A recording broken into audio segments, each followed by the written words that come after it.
Welcome to another episode of ILTACON TV. We're live in very sunny Orlando, Florida, and we're here today with Henchman and the co-CEOs. Gentlemen, welcome.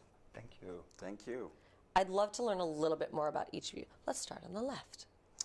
Okay, so hi, I'm Gilles Mottelin. I'm from Belgium, and I'm the co-CEO together with Jorn at Henchman.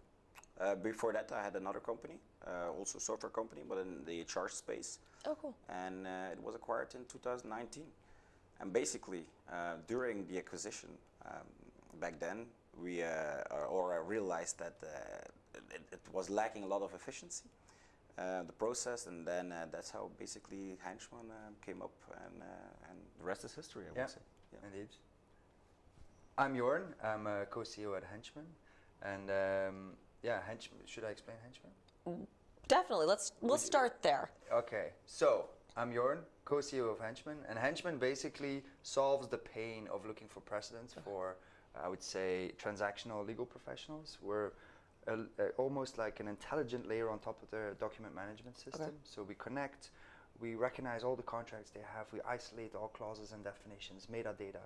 We make that searchable and accessible within Microsoft Word and Outlook. So that's Henchman in a very small nutshell. Well, I guess I don't have to ask you for your 30-second elevator pitch because you just explained it in a way that even I can understand, which is wonderful. Let's talk a little bit about what you're doing here at ILTACON. I know this is not the first time I've seen Henchman here. So what are you guys doing this year? Actually, this is our first time here, but we do a lot of events. Yes. Yeah. So. No, I think it's a very big event, yeah, we're just we want to make a lot of noise, and I think this is the perfect venue to do so. There's a lot of love. We even smuggled 10 kilograms of Belgian chocolate with us. We almost got stopped by security, but we managed to get it here. And then the first night we had a blast. Like we gave away some Belgian beer, the heavy kind, the Duvel kind. Yes. And so that was a big hit, to be honest. So it's, I mean, it's been great so far. Yeah, it's crazy. Yeah. So all you guys have been doing is eating chocolate and drinking. That's what I'm catching on to. That's what it's all about, yeah. Okay. Let's talk a little bit more product specific. What problems are you exactly trying to solve here? Yeah, so you know, when drafting contracts, we notice legal professionals always, especially the transactional kind, the complex kind, they're always relying on precedents, and it's a very recognizable frustration, you know, looking for those precedents and finding those, scrolling through folders, scrolling through contracts, asking a colleague, have you ever done something like that? Sure. But more on an organizational level, there's a huge opportunity where all these legal teams, law firms, they sit on so many contracts, so much data. And so if you could kind of make sure that you make that data work for you, that's a great lever, not just for your lawyers and your firm, but also your clients. And how are we adapting to kind of the changing marketplace? A lot's going on in the space, a lot of acquisitions, and I know that there's some problems that you can solve, but is there anything kind of downstream from this generative AI that you're able to add into this that people are really looking to solve the problems with? Oh, yeah, definitely. I think it's an amazing space to be in, and it's a very rapidly changing environment. And these LLMs, I think they're good for a lot of stuff, but they're also sometimes limited in another way. And the reason why we're using them, and I think why we are very successful in leveraging these LLMs, is because we start from, instead of from unstructured data in a big, I would say like a environment or cloud. Yeah.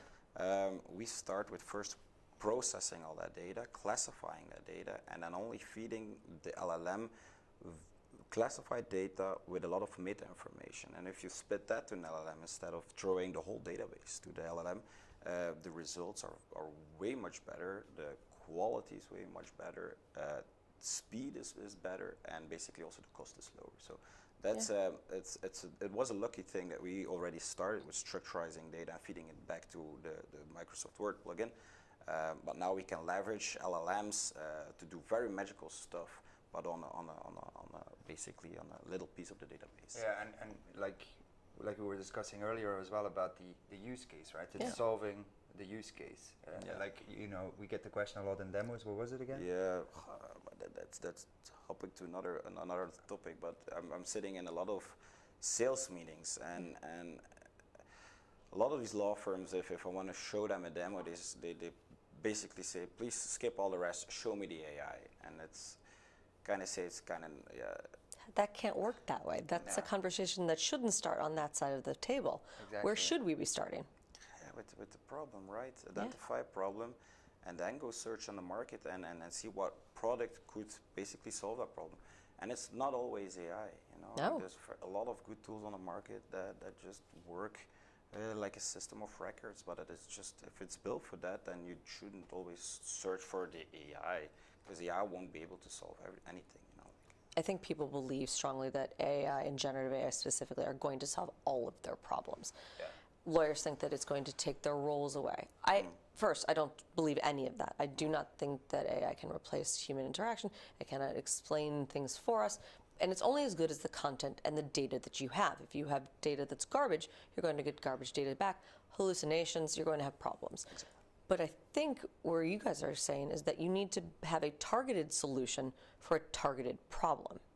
Yeah. If this is where we are right now, where are you guys headed next? So what we're really obsessing about, let's imagine that you have a large language model, you connect it to your DMS, it would spit out something that really would have the tone of voice of your firm. But, you know, when you look closely, there's a lot of insecurity that comes back at you because, you know, is this something that we often use in the firm?